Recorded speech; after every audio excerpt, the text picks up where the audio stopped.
Moi ce soir. Blaise, si tu m'écoutes, je ne sais pas si tu es là avec nous déjà. Ouais, je suis là déjà. Merci de me confirmer, cher Andy, si tu m'écoutes aussi. Je t'écoute parfaitement bien. Je te demande de lancer l'espèce, comme ça on va co-animer ensemble ce soir. Merci beaucoup. Alors, merci beaucoup d'avoir accepté, cher Andy, qu'on passe ce moment ensemble avec toi. Bonsoir, bonsoir tout le monde. Merci pour votre présence ce soir. C'est Blaise qui sort au micro.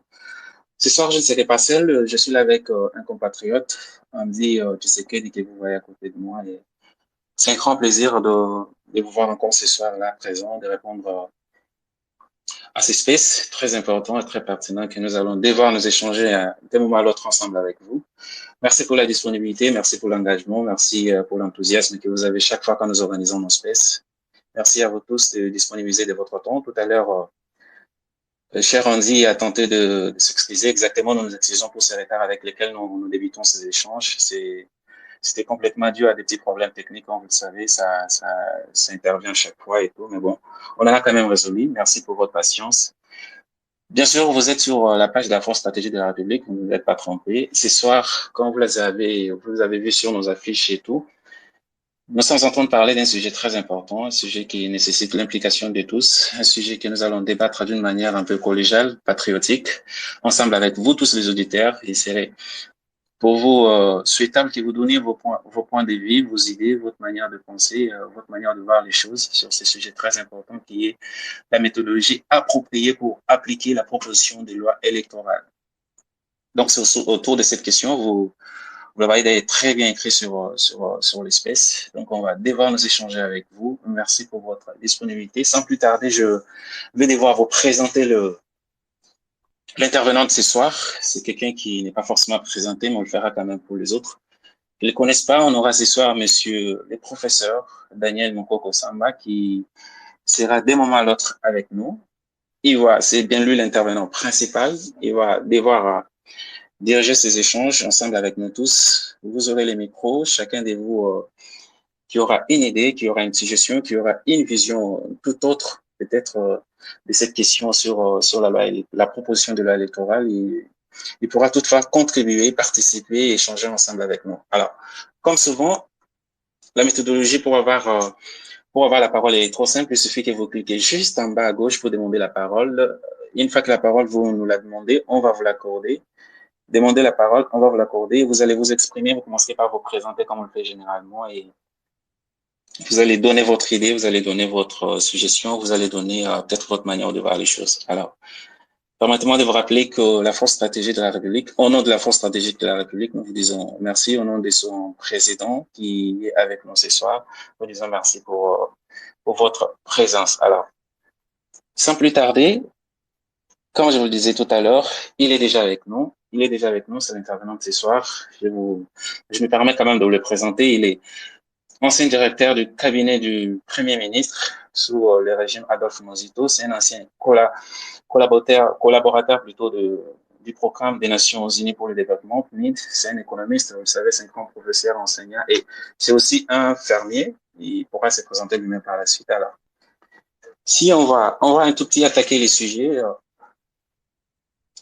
C'est un sujet, comme je le répétais tout à l'heure, un sujet très important, la méthodologie appropriée pour appliquer la proposition de loi électorale.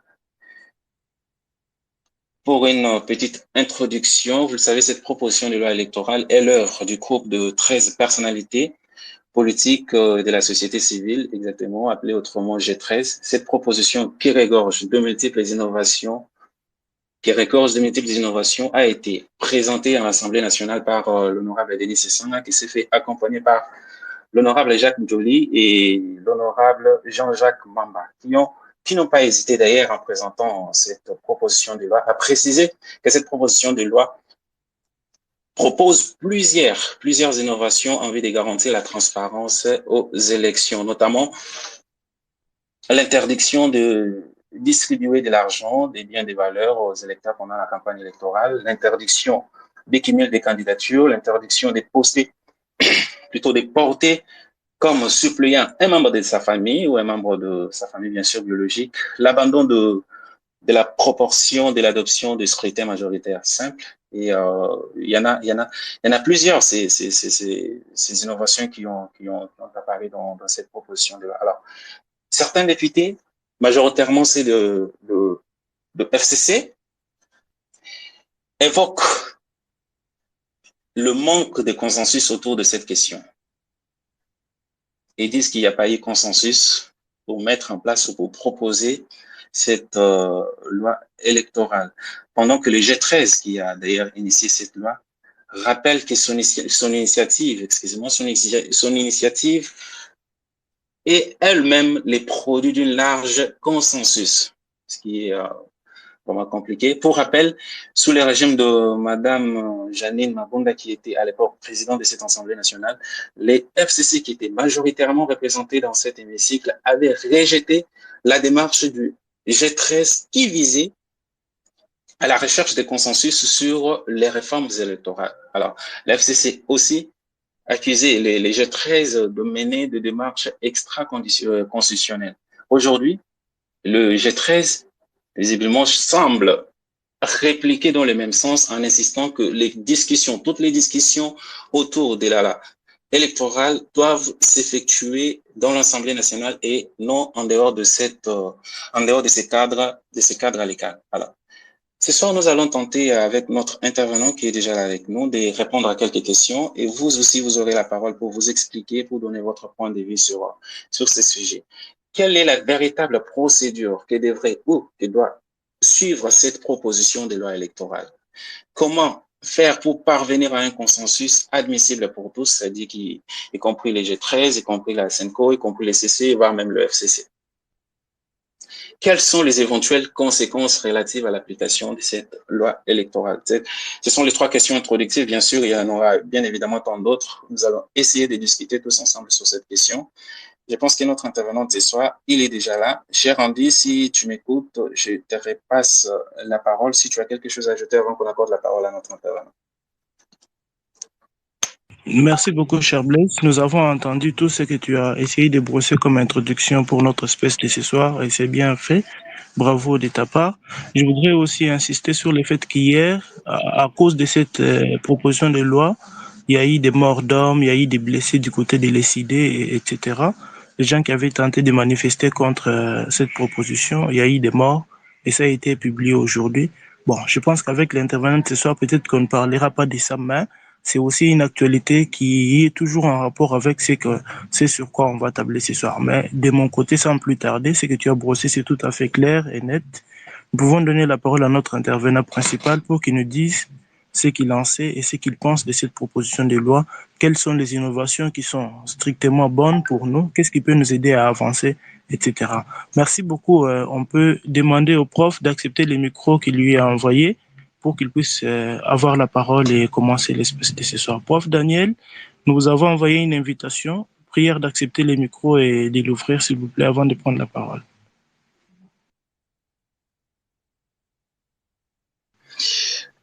Alors, c'est ça, les temps que les profs prennent son micro. Prof, est-ce que vous me suivez, prof?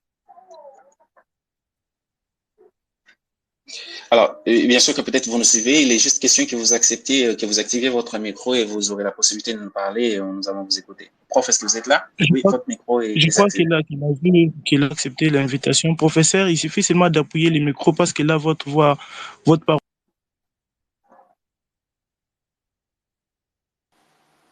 Oui, cher Andy, et ton micro aussi, tu l'as désactivé. Oui, cher professeur, vous avez la parole. Oui, merci. D'accord, bonsoir tout le monde. Bonsoir et je voudrais d'abord vous remercier les organisateurs pour cet espace que vous avez créé pour échanger sur ce thème qui est un thème assez important. D'emblée, je voudrais rappeler un certain nombre de faits qui peuvent aider à mieux comprendre de quoi il s'agit et où on en est et où, en principe, on devrait aboutir dans ce processus.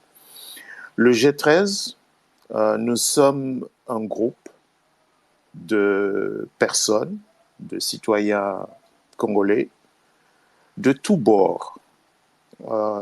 Ce qui nous a réunis, c'est à un moment de crise. Si vous vous rappelez, en juillet 2020, il y a des manifestations devant le Palais du Peuple. autour de la fameuse proposition de loi Minaku Sakata. Il y a de la tension au sein de l'hémicycle, il y a un sentiment de trouble au sein de la coalition FCC Cash.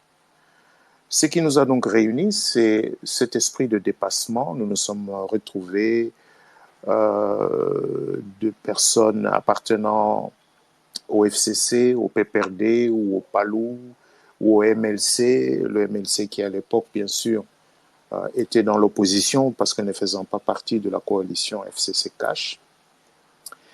Et donc, nous avions pensé que ce que nous vivions à ce moment-là était la conséquence de processus électoraux qui finissent toujours par une crise post-électorale et qui nous font perdre du temps, c'est-à-dire qu'on organise une élection et puis on passe 2 ans à gérer la crise post-électorale. Mais le mandat est de 5 ans. 5 ans, ça passe vite. À peine vous avez fini par gérer la crise post-électorale, vous êtes déjà au milieu de votre mandat et vous commencez à organiser des coalitions pour espérer gagner les prochaines élections. Donc finalement, le mandat s'achève sans que ceux qui l'ont géré aient effectivement eu le temps de faire avancer le pays. 2020, nous étions à, si j'arrondis, nous étions à 3 ans des élections suivantes, donc celle de fin 2023. Et nous avions donc pensé que c'était le meilleur moment d'engager un processus visant à bâtir d'abord un consensus sur les innovations qu'il faut apporter à notre dispositif électoral, de manière à ce que les élections de 2023 soient meilleures que celles de 2018, meilleures que celles de 2011 et encore meilleures que celles de 2006. Nous avions rencontré tout le monde, sauf le FCC qui nous avait réservé une fin de non-recevoir. Et ce travail, c'est ce travail-là qui a pris la forme d'une proposition de loi portée par ceux d'entre nous qui sont députés ou qui étaient députés à l'époque. C'est le cas du ministre Mouyaya qui était encore député à l'époque. Et nous avions été rejoints par M. Christophe Lutundula, à l'époque député, qui avait également apposé sa signature à cette proposition de loi. Alors aujourd'hui, la proposition de loi a été introduite au mois d'octobre, je pense, octobre 2020 à l'Assemblée, et elle a enfin été alignée pour débat au cours de la session de mars à juin 2022. Je dois signaler que pour que nous puissions organiser les élections dans les meilleures conditions en 2023, il fallait mettre en place la CENI, il fallait d'abord réformer la CENI, mettre en place les nouveaux animateurs de la CENI. Nous avons besoin de modifier la loi électorale, c'est l'objet de cette proposition de loi, et nous aurons également besoin de prendre 2 autres lois, une loi portant identification des électeurs et une loi relative à la répartition de sièges selon les circonscriptions électorales. C'est ce dispositif légal qui sera nécessaire, en plus bien sûr du financement des élections, qui sera donc nécessaire pour que les élections de 2023 se tiennent dans les délais prescrits par la Constitution. Donc aujourd'hui, nous avons la proposition qui a été présentée. Le débat a commencé vendredi dernier, donc hier. Il va se poursuivre lundi et très probablement encore mardi. Évidemment, puisque le débat est aujourd'hui au sein de l'hémicycle, le bureau de l'Assemblée nationale a la mission de faire participer tous les groupes parlementaires à ce débat. Mais comme vous le savez, le FCC a quitté la salle, ne voulant pas donc participer au débat.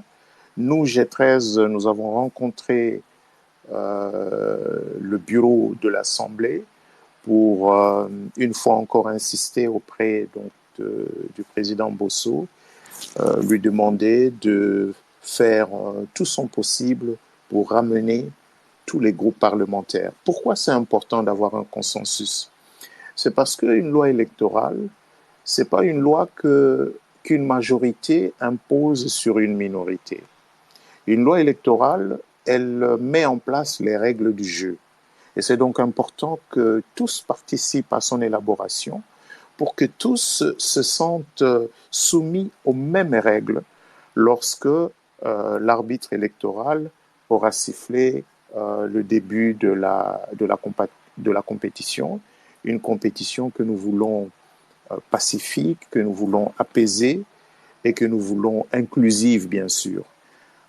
C'est ça l'importance d'avoir un consensus plutôt que d'utiliser la simple force de la majorité de voix que détiendrait aujourd'hui l'Union sacrée en imposant donc sa volonté sur les groupes qui n'ont pas la majorité au sein de l'hémicycle. Voilà pour le contexte. Maintenant, qu'est-ce qu'il y a dans cette proposition de loi? J'aimerais ici rappeler que les Congolais ont réappris à voter en 2006.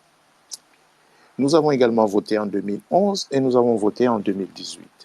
Je pense que si vous posez la question aux Congolais de ce qu'ils pensent des élections dans notre pays, la plupart d'entre nous diront que nous ne sommes pas satisfaits de la manière dont les élections se déroulent.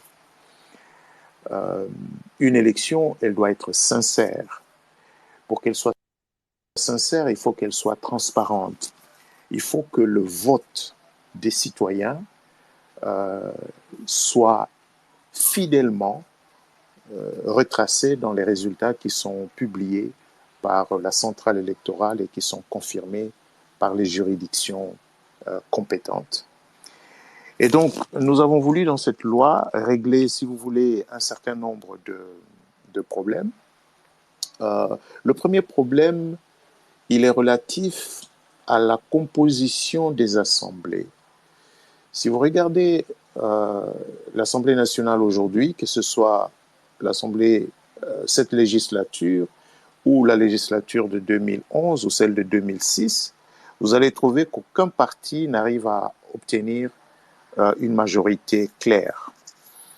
Vous avez, d'habitude, on a deux partis qui, s'ils se mettent ensemble, peuvent avoir la majorité, mais vous avez toujours un grand nombre de, passez-moi le terme, de petits partis, c'est-à-dire des partis qui ont un député, deux députés, et on a donc une assemblée disparate qui n'est pas suffisamment cohérente, difficile à gérer, et même à l'époque de l'Alliance pour la majorité présidentielle ou encore de la majorité présidentielle ou du FCC Cash ou même aujourd'hui de l'Union sacrée pour la nation, eh bien c'est des coalitions qui sont un peu des coalitions molles qui n'ont pas de cœur et qui ne peuvent pas porter de vrais projets politiques. Et pourtant, c'est ça leur rôle. Alors, dans la loi électorale existante, c'est-à-dire celle qui avait été mise en place en 2016, je pense, on a introduit le seuil. L'idée était de pénaliser les petits partis et de pénaliser les indépendants, les candidats indépendants, de fixer donc un seuil de représentation, de représentativité, de manière à pousser les petits partis à s'unir dans des grands regroupements. Mais, comme vous le savez bien, Le résultat de 2018 n'ont pas été suffisamment transparents. La plupart de députés élus ne savent même pas vous dire quel a été pourquoi tel candidat a été élu, c'est-à-dire pourquoi sa liste a franchi les seuils et pourquoi tel autre candidat n'a pas été élu parce que sa liste a été rejetée n'ayant pas franchi les seuils. Un deuxième problème qui se pose souvent aussi, c'est que depuis 2006, nous utilisons le vote proportionnel. L'idée a toujours été d'assurer une plus large représentation des différents groupes sociopolitiques dans le pays pour éviter que les grands groupes majoritaires dans les circonscriptions électorales ne soient dominants. Mais le problème que ça pose aux électeurs, c'est une certaine difficulté à comprendre. Je vous donne un exemple. Vous avez dans une circonscription électorale quelqu'un qui fait, mettons, 45 000 voix, et puis le deuxième, il a 15 000 voix, mais celui qui fait 45 000 voix, surtout si vous ajoutez le seuil, il est dans un grand parti et donc il entraîne avec lui deux autres candidats, mais qui se trouvent être 16e et 17e dans la circonscription. Celui qui est 16e, il a 4 000 voix et celui qui est 17e, il a 3 800 voix. Eh bien, la force de celui qui a eu 45 000 voix entraîne ces deux candidats-là. Donc finalement, les 3 sièges dans la circonscription vont à ce parti. Le premier ayant eu 45 000, le deuxième de cette liste ayant eu 4 000 et le troisième de cette liste ayant obtenu 3 800 voix. Mais vous avez quelqu'un qui était deuxième dans la circonscription, qui a eu 15 000 voix et qui, lui, ne sera pas élu. Voilà. C'est ça, si vous voulez, le travers de la proportionnelle. Donc, c'est un peu cet aspect que nous avons également voulu corriger. Le troisième aspect, c'est le vote est devenu un marché. On l'a surtout vu pour le vote des sénateurs au suffrage indirect dans les assemblées provinciales et pour l'élection des gouverneurs. Ça se règle finalement à coups de dollars. C'est pas le programme, c'est pas le projet, c'est simplement combien vous mettez sur la table. Donc, nous avons également proposé un certain nombre d'innovations pour essayer de régler ce problème sans toucher au mode d'élection des sénateurs, tout comme celui des gouverneurs. Et puis, il y a ce problème de suppléants.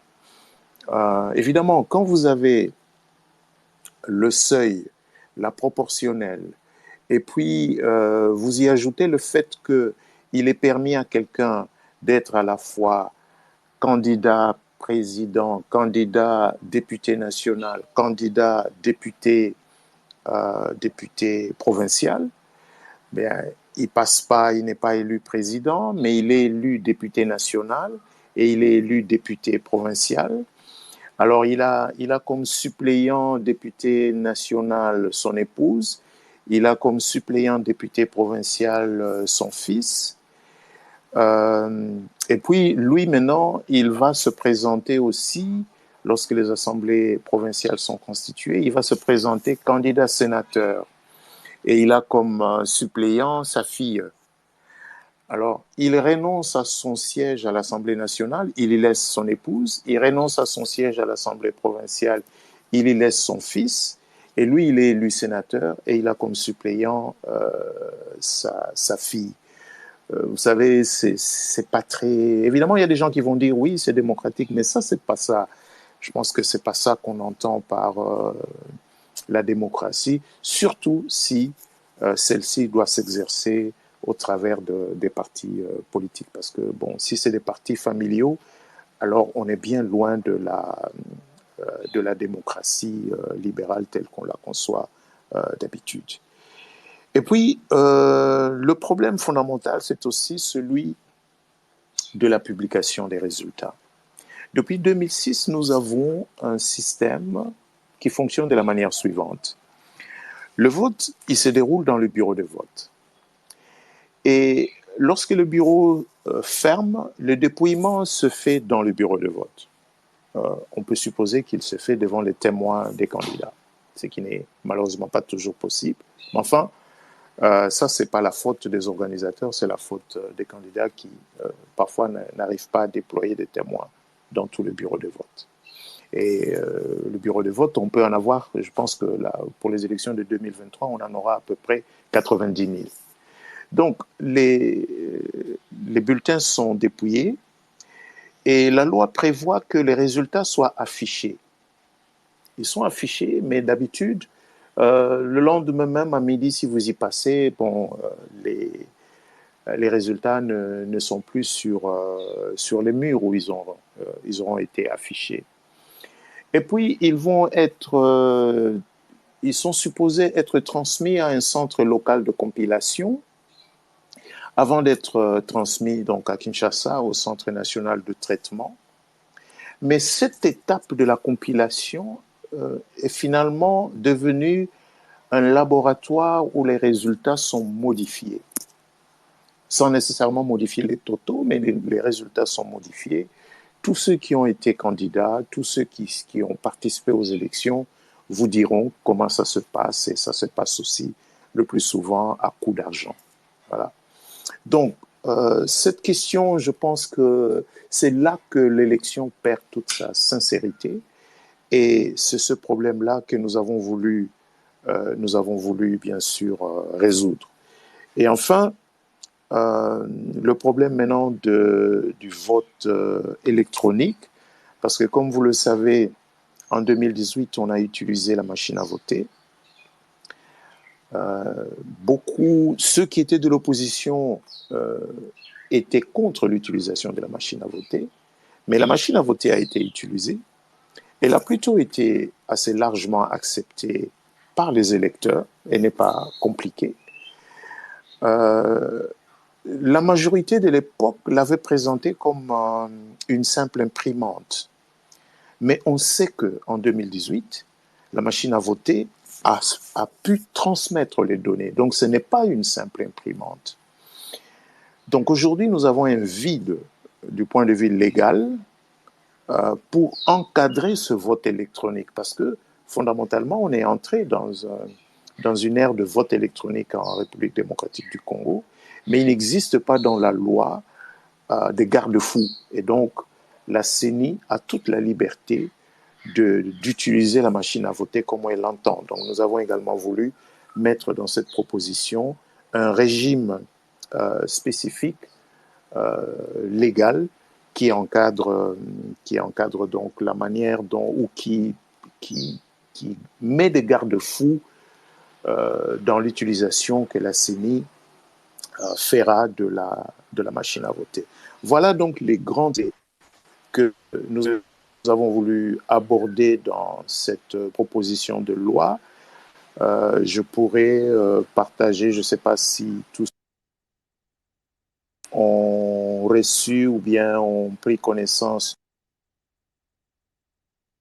et qui présente succinctement les 18 innovations que nous avons introduites dans la loi électorale.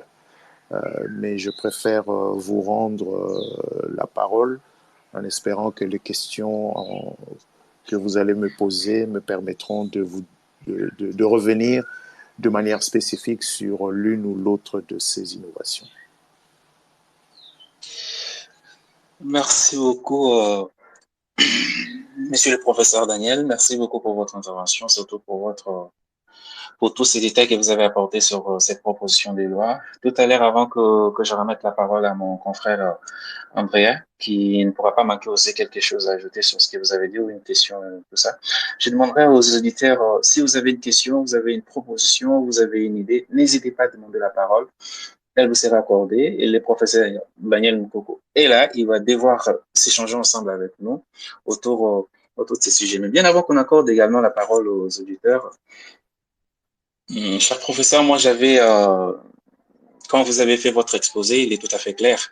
Si on peut comprendre, en principe, l'idée principale cachée derrière cette proposition de loi serrée, et évidemment, de faire des élections de 2023 plus meilleures que celles de 2018, 2011 ou 2006. Donc, si on peut comprendre ça en ce sens-là. Mais il y a quand même deux ou trois questions que nous aimerions quand même vous poser pour avoir un éclaircissement sur tout ça. Aujourd'hui, le FCC vous reproche d'une certaine absence de consensus dans votre procédure. Mais de l'autre côté, les G3 que vous faites partie estime et c'est dit disponible pour tout autre consensus. Ça veut dire il est prêt à se mettre ensemble avec tout celui qui apporterait une idée contraire ou une suggestion ou un amendement sur votre projet. Mais la différence vient d'où exactement pour que le FCC ne se mette pas ensemble avec vous pour travailler et faire sortir à la population congolaise une proposition de loi déjà qui mettrait tout le monde d'accord, qui mettrait tout le monde sur le même front d'égalité et puis qui sera proposé à l'Assemblée nationale. Et la deuxième question, c'est l'abandon. Vous, selon vous, quand vous voyez l'abandon de la proportionnelle, l'abandon de la proportionnelle n'est pas la lutte contre la représentativité électorale, selon vous. Parce que quand vous parlez de l'abandon de la proportionnelle, ce qui veut dire que la représentativité ne sera pas vraiment tenue compte au courant des élections. Tout ça, ça ne pourra pas avoir des conséquences peut-être à court terme ou à long terme, selon vous. Et puis, pour terminer avec ma toute troisième question, est-ce que vous savez, tous ces gens qui ont de membres de famille, soit biologique ou tout ça, qui les mettent comme suppléants, qui les mettent derrière et tout ça pour couvrir les arrières et tout, par la suite, ils justifient cette possibilité que ce sont les partis politiques, c'est les partis politiques qui alignent des membres au niveau des élections. Je donne un exemple, un député, voilà, quelqu'un qui postule au niveau de la députation nationale et qui a sa femme sa femme ou son enfant comme suppléant par la suite. Il explique que c'est pas lui, c'est les partis qui est aligné, et lui les députés et la personne qui vient juste derrière lui pour être suppléant. Pouvez-vous quand même nous apporter un éclaircissement sur ces trois points avant que je retourne la parole à mon confrère Andy et qu'on donne aux auditeurs la parole, s'il vous plaît. Je ne sais pas si vous m'avez suivi. Oui, je vous ai suivi, même s'il y avait beaucoup d'interruptions. Mais sur la première préoccupation, donc avait rencontré tous les groupes, partis politiques, confessions religieuses, leaders. Votre micro, il s'écoute à tout moment. Apparemment, vous appuyez peut-être par inadvertance. Votre micro, il est désactivé. Là, on ne vous écoute pas, cher professeur.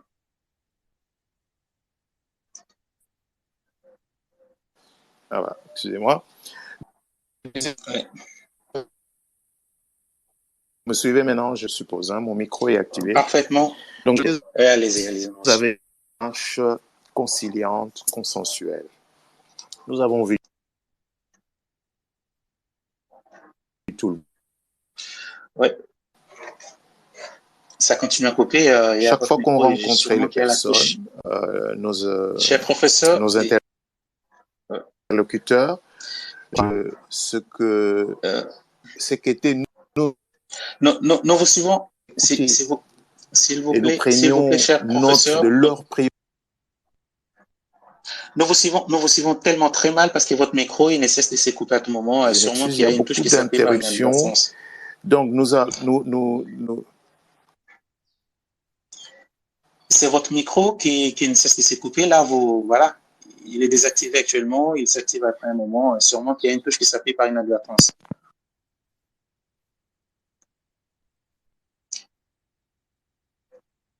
Cher professeur, est-ce que vous me suivez? Votre micro est désactivé. Je peux continuer? Oui, allez-y. Il y a un souci. Apparemment, il y a la touche de votre micro qui s'appuie à chaque fois. Il est activé, il est désactivé. Voilà. On a donc, du mal je disais, parfaitement.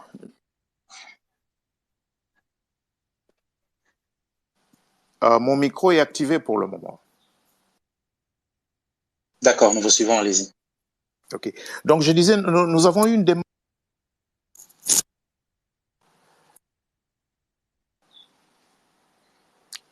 nous avons donc eu une démarche consensuelle, conciliante, parlant avec tout le monde, prenant en compte les préoccupations des uns et des autres. Et puis, nous avions fait une synthèse que nous avions aussi proposée aux mêmes personnes que nous avions rencontrées pour leur faire part de la synthèse que nous avions faite. Et c'est cette synthèse-là que nous avons coulée dans cette proposition de loi. Mais pour le moment, nous savons aussi que l'Assemblée, le bureau de l'Assemblée, a reçu d'autres inputs de certains groupes politiques ou des confessions religieuses ou encore de la société civile, des organisations féminines. Donc l'Assemblée n'a pas fermé, si vous voulez, l'Assemblée n'a pas fermé la porte aux enrichissements pouvant venir des uns et des autres. Mais comme je l'ai indiqué, aujourd'hui, c'est un débat parlementaire. Donc, c'est au sein de l'Assemblée que ce débat va avoir lieu. Le président de l'Assemblée nationale a eu la sagesse d'indiquer que le débat général, qui doit être clôturé par un vote de recevabilité de la proposition de loi, que ce débat va s'étendre sur 2 ou même 3 jours, je pense. Hier, vendredi, c'était l'ouverture du débat. Le débat va continuer lundi.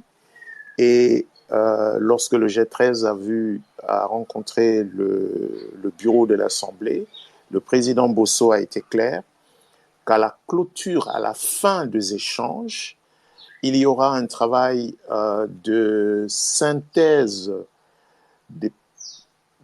du débat qui va être fait en plénière pour, pas orienter, mais pour s'assurer que, parce que vous êtes certainement informé de la démarche des parlementaires. Après le débat général en plénière, l'Assemblée va voter la recevabilité ou non de la proposition de loi. Si la proposition de loi est jugée recevable, l'Assemblée plénière va l'envoyer à la commission politique, administrative et judiciaire, où elle sera aussi discutée et où les uns et les autres pourront porter des amendements. Et puis, la commission votera et reviendra en la plénière pour présenter le projet, la proposition amendée par la commission, et puis la plénière procédera au vote article par article avant d'envoyer le texte au Sénat, où il subira le même traitement. Donc, tout n'est pas fermé. Il est encore temps pour ceux qui ne veulent pas débattre de revenir, tout comme il est possible à d'autres groupes d'envoyer leurs inputs au bureau de l'Assemblée nationale, qui les versera à la commission PAJ comme document de travail, donc pour, si vous voulez, enrichir les réflexions des députés en commission. Je crois que votre deuxième question, c'était sur l'abandon de la proportionnelle. L'abandon de la proportionnelle, oui.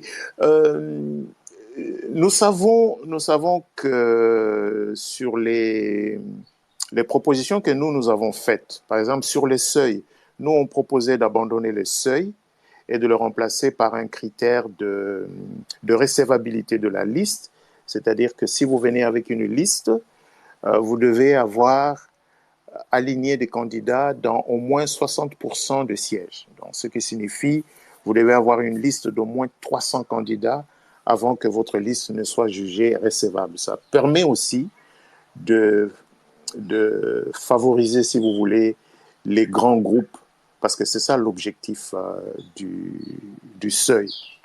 Mais bon, on va débattre. Hein, c'est pas ça, c'est ce que nous avons mis dans là. Maintenant, pour la proportionnelle, ce que nous proposons n'est pas un passage en une fois de la proportionnelle au scrutin majoritaire simple.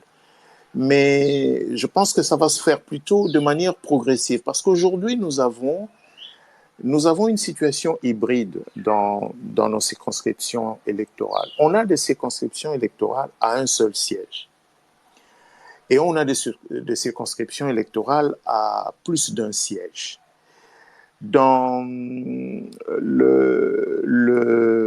passage ou l'utilisation du scrutin majoritaire est facile dans une circonscription électorale à un seul siège, n'est-ce pas?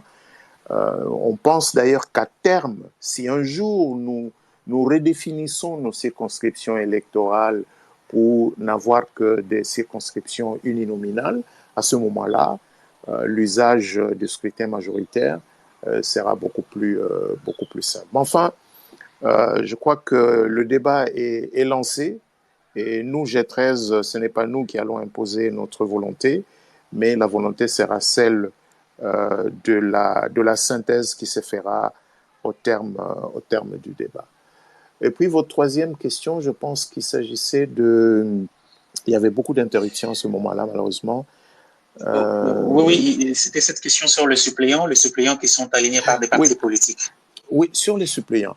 Mais, mes chers amis, quand même, le Parlement est censé être le temple de la démocratie. Mais si déjà les partis politiques ne sont pas des temples de la démocratie, alors là, je ne sais pas qu'est-ce qu'on est en train de faire. On ne va quand même pas laisser quelques familles régenter toute la vie politique du pays. Les partis politiques doivent aussi faire preuve de démocratie parce que il n'est pas dit que c'est seulement au sein d'une famille. Nous ne sommes pas du tout, nous ne sommes pas en train de dire que le fils du président du parti ne peut pas être candidat. C'est pas ça qu'on est en train de dire. Seulement, nous avons mis qu'il faut interdire d'avoir comme suppléant un membre direct de sa famille. Voilà. Maintenant, si le parti, soit par son congrès ou je ne sais pas moi, par les modalités qui sont prévues dans les statuts du parti, permet au fils du président d'être aussi candidat dans une circonscription, la même circonscription que son père ou dans une autre circonscription, pourquoi pas? Mais de créer comme des passerelles dorées pour les membres des familles, de leaders des partis pour accéder aux chambres législatives, nous pensons qu'il y a quand même quelque chose à corriger à ce sujet. À vous. D'accord, c'est trop clair. Voilà, l'idée était voilà, ne pensez-vous pas que cet aspect devait être attaqué au niveau de partis politiques et de l'attaquer au niveau des élections, mais bon, ça restera à débattre là-dessus. Et cher Andy, je te remets la parole. Je ne sais pas si tu as quelque chose à ajouter avant qu'on donne aux auditeurs. Merci beaucoup, cher professeur. Vous avez été clair dans ce que vous avez dit. Mais par contre, j'avais une petite question avant qu'on remette la parole à nos auditeurs de ce soir. Moi, personnellement, en jetant un coup d'œil sur la proposition de loi et tout ce que vous avez demandé, je ne trouve pas un problème particulier. Mais cependant, nos amis de l'opposition trouvent que vous roulez pour le pouvoir et que vous avez l'intention de tricher. Je l'ai évoqué en introduction. Hier, il y a eu mordant parce qu'il y a eu une manifestation contre la loi électorale que vous êtes en train de réviser à l'Assemblée nationale.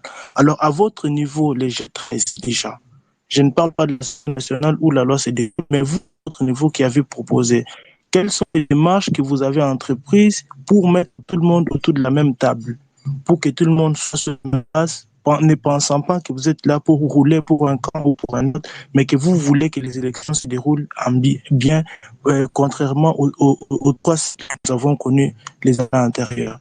C'est tout ce que moi j'aime comme question. Merci beaucoup. Oui, vous savez, quand nous avions commencé cet exercice, on nous avait dit que nous roulions pour tel ou pour tel ou pour tel. D'ailleurs, la principale critique qu'on nous faisait, c'était « Ah, vous voulez un dialogue. Vous ne voulez pas que les élections soient organisées, vous voulez un dialogue. Et à l'époque, le FCC nous disait, si vous voulez débattre de cette question, venez dans les institutions. Ce n'est pas une question qui doit se discuter en dehors des institutions. Ben, aujourd'hui, on est dans les institutions, non? Hein? Donc, je pense qu'on nous fait, on nous fait là un procès d'intention qui n'est pas correct. Comme je ne cesse de vous le répéter, c'est vraiment, nous avions vraiment pris le bâton de pèlerin, nous sommes allés en Kamba, nous sommes allés à Lubumbashi, nous avions même réussi à faire parler des gens qui ne se parlaient pas à l'époque, nous avions réussi à convaincre des gens qui étaient opposés, nous avions eu des séances de travail avec certains experts qui, nous savions déjà à l'époque, travailler sur ces questions pour certains membres de la coalition FCC Cash. Donc, ça, c'est un faux procès d'intention. Et puis aujourd'hui, la proposition de loi, vous savez que c'est une proposition de loi, c'est pas un projet de loi. Un projet de loi, c'est un texte qui vient du gouvernement. Un texte qui vient de députés, c'est une proposition de loi. Mais la Constitution prévoit que lorsque un député ou des députés introduisent à l'Assemblée une proposition de loi, avant que celle-ci ne soit examinée, l'Assemblée doit saisir le gouvernement pour obtenir du gouvernement ses avis sur la pertinence de la proposition. Et donc, cette démarche a été faite par l'Assemblée. Le bureau de l'Assemblée avait transmis le texte au gouvernement. Le gouvernement n'ayant pas réagi, parce que la Constitution prévoit que le gouvernement a 15 jours pour réagir. Le gouvernement n'ayant pas réagi, cela signifie que le gouvernement a été d'accord avec le texte qui était proposé par les députés membres du G13. Moi, je ne suis pas député, donc je ne suis pas signataire de cette proposition de loi. Donc, je pense que là, on est vraiment dans un... Nous déplorons tous les incidents qui ont eu lieu hier, mais une fois encore, c'est au sein de l'hémicycle que le débat doit avoir lieu. Nous, G13, nous ne sommes pas aujourd'hui demandeurs d'un quelconque dialogue ou d'un quelconque forum pour discuter d'abord de cette question avant de rentrer à l'Assemblée. C'est au bureau de l'Assemblée de gérer le débat comme il le fait depuis un peu plus d'une semaine lorsque la proposition a été présentée par les honorables Sesanga, Jean-Jacques Mamba et Jacques Njoli. Merci beaucoup, cher professeur Daniel. Chers auditeurs, nous allons devoir vous accorder la parole, mais comme vous le savez très bien, la force stratégie de laquelle nous travaillons, nous devons poser des questions, des suggestions, donner des constats, critiquer. Tout est autorisé, sauf des injures, des interventions au sujet. Nous rappelons que nous sommes en train de débattre ce soir sur la méthodologie appropriée pour appliquer la proposition de loi électorale. C'est notre sujet de ce soir. Les premiers auditeurs que nous accorderons la parole, c'est M. Célestin Moukaza. M. Célestin, si vous nous suivez, activez votre micro, commencez par vous présenter et adressez votre question ou suggestion. M. Célestin, est-ce que vous me suivez? Alors, oui, vous avez la parole. Là, vous m'entendez? Parfaitement, vous avez la parole. Je suis Célestin Mukosa. Je suis congolais, avocat au barreau du Haut-Katanga. Monsieur Célestin, vous nous écoutez? Vous avez la parole. Intervenez. Oui. Et je disais que j'étais Célestin Mukosa. Là, vous m'entendez? Oui, allez-y. J'étais Célestin Mukosa, avocat au barreau du Haut-Katanga. Et présentement, en séjour... Monsieur Célestin semble avoir deux problèmes. Est-ce que Jérôme nous écoute? Il peut prendre la parole, s'il vous plaît. Monsieur Jérôme. Non, cher Andy, je pense que le problème est à ton niveau et Monsieur Célestin parle parfaitement. Essaie de revoir ta connexion. Monsieur Célestin, vous avez la parole, s'il vous plaît. Ok. Merci beaucoup. Moi, vous m'accorderez peut-être 2-3 minutes. Maximum 2 minutes. Allez-y. Pas de problème. Mon problème est d'abord par rapport au thème. Et j'ai réagi sur les murs de FCR. De quoi devons-nous parler aujourd'hui? De l'application d'une proposition de loi, mais pas du tout. Et heureusement que Prof Moukoko, que je salue en passant, est allé dans l'économie de la loi. On ne parle pas d'une proposition de loi pour son exécution. On parle d'une loi pour son exécution. Et là, le prof ne va pas me contredire. Néanmoins, comme j'ai eu 2 minutes, allons droit au sujet. Il y a toujours des contestations. Aujourd'hui, la RDC, on sait que lorsque la RDC organise un cycle électoral, il y a toujours un problème de légitimité, pas de légalité. Parce que là, nous sommes dans une légalité, pas de légitimité. Le G13, dont le professeur Mkoko Samba est membre, quelle thérapie? C'est G13 avec Delis, Sanga,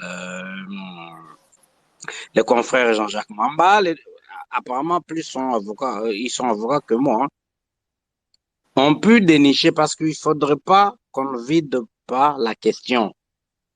Nous devons vider sérieusement la question. Et en plus, quelle serait la responsabilité de l'organe qui organise les élections? S'il vous plaît, tout le monde a des responsabilités et auxquelles il doit répondre. Aujourd'hui, il y a une question de légitimité qui se pose par rapport à l'affichage des résultats de vote bureau par bureau, de la détermination des électeurs par bureau, alors que cela est bien mentionné dans la loi électorale. Et puis, si je peux conclure, pourquoi devons-nous changer tout le temps de loi électorale? C'est pour quelle raison? Je ne suis ni pour l'un ni pour l'autre, mais essayons d'examiner le fond, parce que le prof vient d'exposer plutôt la quintessence ou l'économie de la proposition de loi, mais pas l'application de la proposition de loi. Soyons d'accord sur ces principes. Les professeurs qui me suivent pourraient être d'accord avec moi. Quelle est la responsabilité de la centrale électorale? S'il vous plaît, le vote chez nous est sociologique. Et si le vote est sociologique, il implique plusieurs choses. C'est vrai, la légalité, il y a la Cour constitutionnelle et consorts qui proclament quelqu'un. Je ne parle pas de telle ou telle autre élection, mais du moins de l'élection de telle. On le proclame, la Cour constitutionnelle le fait, ou les différentes juridictions le font. C'est la légalité, la légitimité, parce que n'oubliez pas que nous sommes Congolais. Et la sociologie joue. Et la sociologie, franchement, peut impacter le droit. Professeur Mokoko ne va pas me contredire là-dessus. Oui, atterrissez, cher Célestin, allez-y, oui, atterrissez très rapidement, s'il vous plaît. Oui, j'atterris. Si le G13 a intériorisé un peu cette question-là, quelle thérapie appliquer? Merci beaucoup. Merci beaucoup, Monsieur Célestin. Nous prendrons un autre auditeur avant que les profs n'interviennent. On prend là Monsieur Jérôme. Monsieur Jérôme? Oui, alors bonsoir, Si vous vous m'entendez? Oui, bonsoir. Si vous nous suivez, donnez votre intervention. Comme ça, les professeurs vont rebondir sur ces deux interventions rapidement. Oui, bonsoir, je m'appelle Jérôme, je suis congolais et je suis un peu intéressé par les sujets. Vous m'entendez? Très mal. Nous vous entendons très mal parce que très rapidement. D'accord, vous avez la parole. Allez-y. Oui, je disais que je m'appelle Jérôme, je suis intéressé par les sujets, c'est pour ça que je suis ici, je voulais peut-être donner une petite contribution et poser quelques questions. Si je peux continuer? Allez-y, continuez, vous avez la parole, Monsieur Jérôme. Oui. Ma première question est celle de savoir, Pourquoi est-ce que la loi avait à tout prix favorisé les grands regroupements ou les grands partis? Moi, je pense que nous parlons de la représentativité de la population. Et cette représentativité n'a pas vraiment besoin de se référer aux partis politiques. Nous parlons de représentativité, pas des partis politiques, mais des communautés de peuples. À mon avis, j'estime normal que la seule façon de voir les choses, c'est celui qui a plus de voix, plus être élu. C'est moi, à mon avis, c'est ça mon point de vue. Parce que les grands partis politiques, même si on ne les favorise pas, à un moment donné, finissent par coopter les autres petits partis.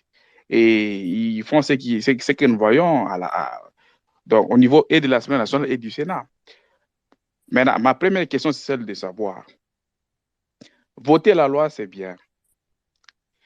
Comme mon prédécesseur disait, quelle est la responsabilité de la CENI? C'est-à-dire, aujourd'hui, au moment du dépouillement ou du comptage des votes, en tout cas, être en mesure de prouver noir sur blanc et devant la cour et devant tout le monde que tel candidat a eu autant de voix, ça reste vraiment un mystère qui relève que de la compétence de la CENI.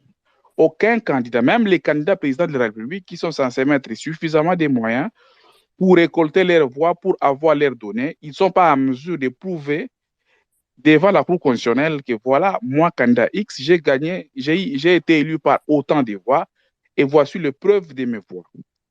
C'est seulement la CNI qui peut dire voilà, tel a eu autant de voix, tel a eu autant de voix.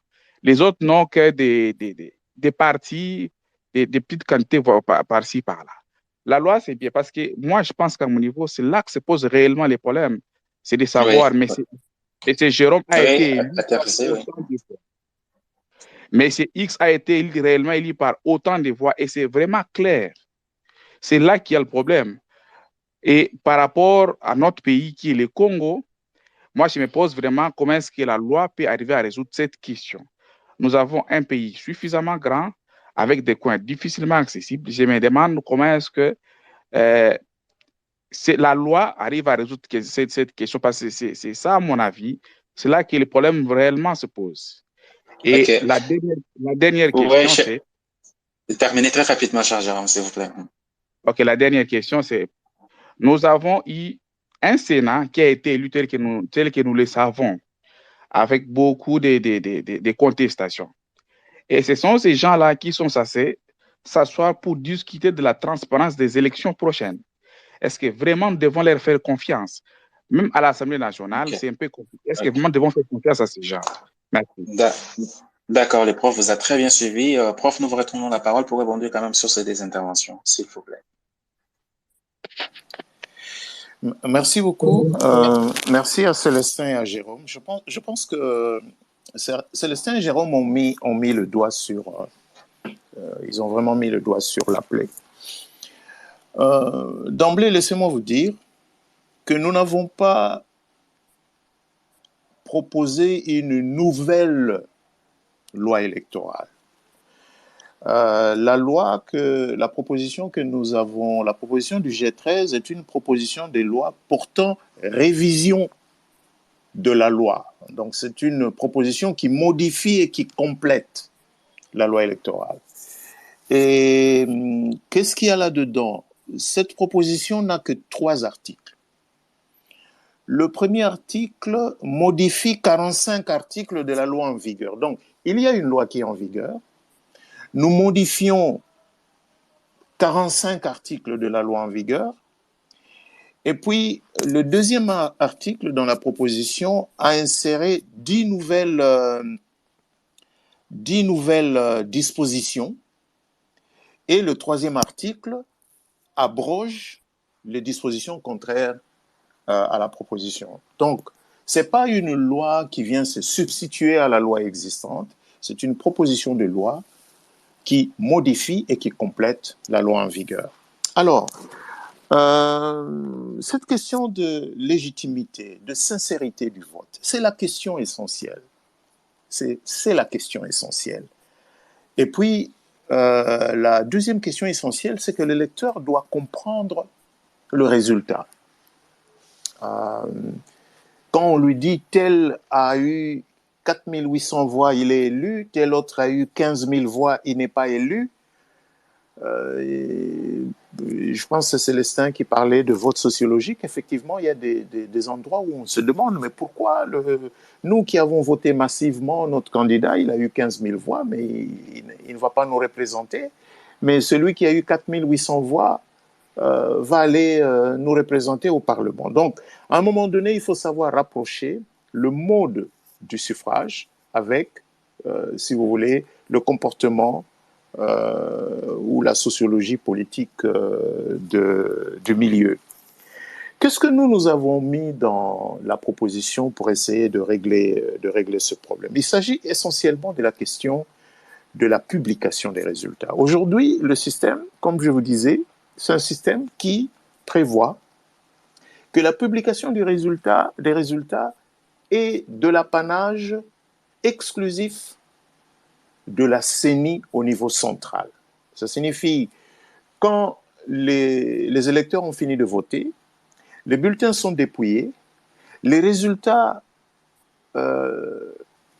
dans les bureaux de vote sont affichés, et puis les plis sont acheminés au centre local de compilation, où les résultats sont compilés. L'honorable Sessanga disait généralement ils sont compliqués. Et puis, les résultats vont être transférés à Kinshasa, au Centre national de traitement, où il va encore y avoir une compilation. Et c'est la raison pour laquelle, généralement, il faut attendre au moins un mois pour que les résultats soient publiés. C'est-à-dire entre le moment où les électeurs ont exprimé leur suffrage et le moment où la centrale électorale se dit prête à publier le résultat, il se passe 30 jours, et pendant ces 30 jours-là, c'est une boîte noire. Personne ne sait exactement quel traitement la CENI fait subir au résultat.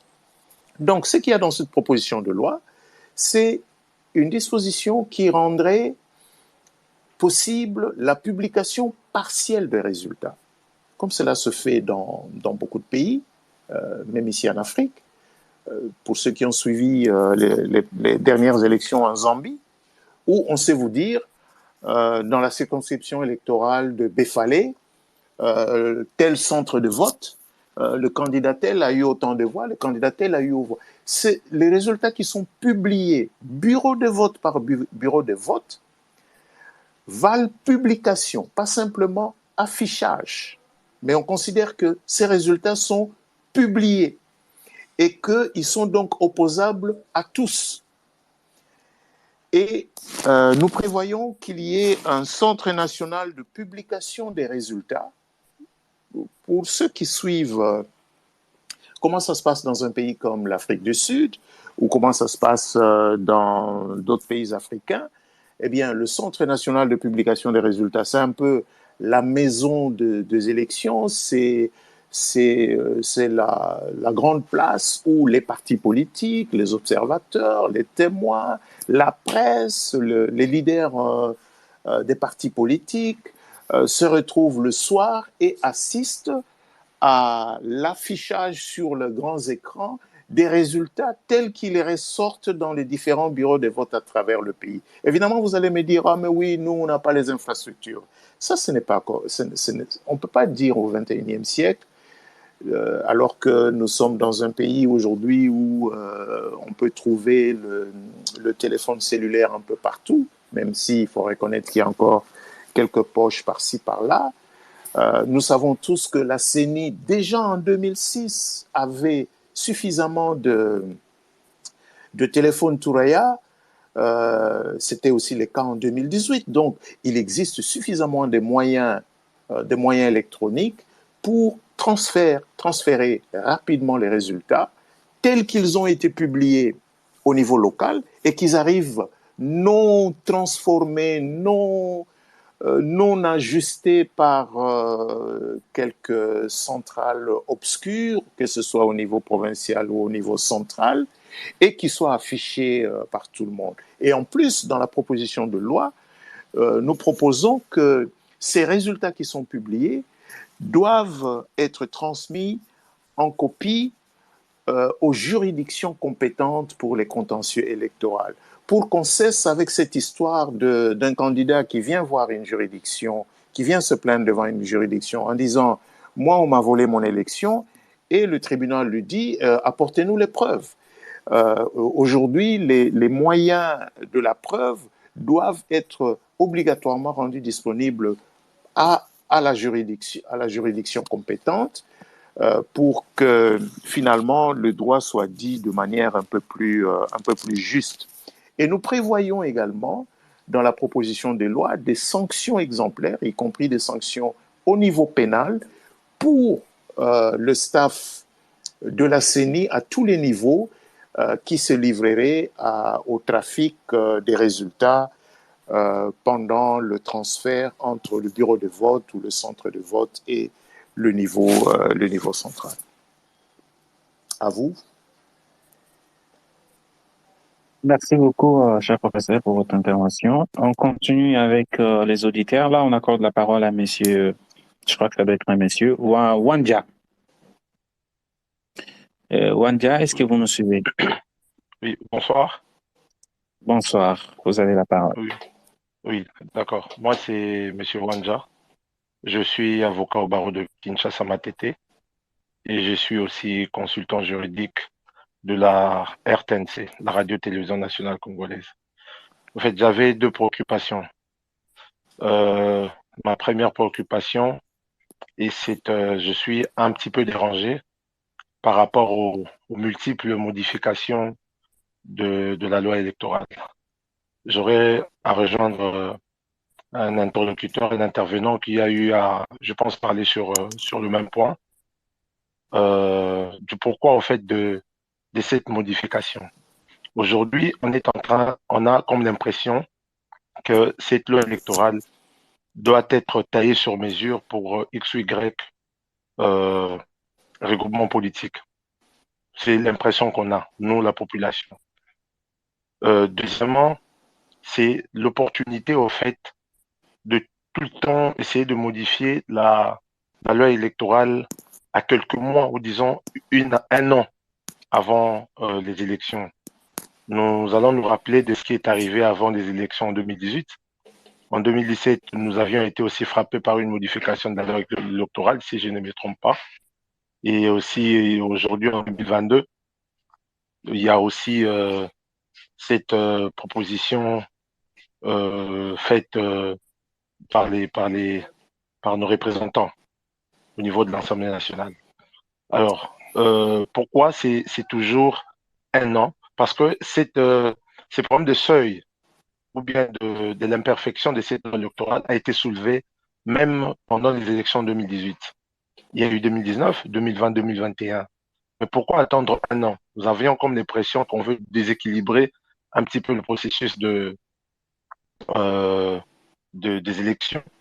Soit on veut essayer un peu de favoriser un regroupement politique. C'est mon avis personnel. C'était ma première préoccupation. Et la deuxième allait dans le sens du sous-point que j'ai eu à soulever dans la première préoccupation. C'est l'opportunité, au fait. Pourquoi seulement à un an? Ça peut être un détail qui échappe à certains, mais j'aimerais un peu réveiller quelques personnes, en fait, pour qu'on puisse se poser la question, pourquoi ça se fait seulement à un an? Coïncidence ou bien volonté personnelle de certains dirigeants du pays? Alors, pour essayer un peu de chuter par rapport à ma pensée, nous allons remarquer qu'en 2027, nous aurons ces mêmes problèmes. Alors, pourquoi ne pas aujourd'hui nous asseoir comme des personnes qui ont le souci de faire avancer le pays, s'il y aura à modifier, ou bien si c'est déjà une proposition faite avec des modifications claires et nettes, qu'on puisse aujourd'hui avoir une loi électorale qui ne subira pas encore une autre modification. Parce qu'on aura l'impression que c'est une volonté noire, sombre de nos dirigeants pour pouvoir toujours tirer le droit de leur côté. C'était mes deux préoccupations. Merci beaucoup. Merci beaucoup, Monsieur Wandia. Avant de revenir au professeur, nous accordons la parole à Monsieur Jean-Pierre. Nous rappelons que tous ceux qui ont besoin de poser les questions n'ont qu'à demander la parole et on va leur accorder la parole. Monsieur Jean-Pierre, vous avez la parole. Ouvrez le micro et intervenez.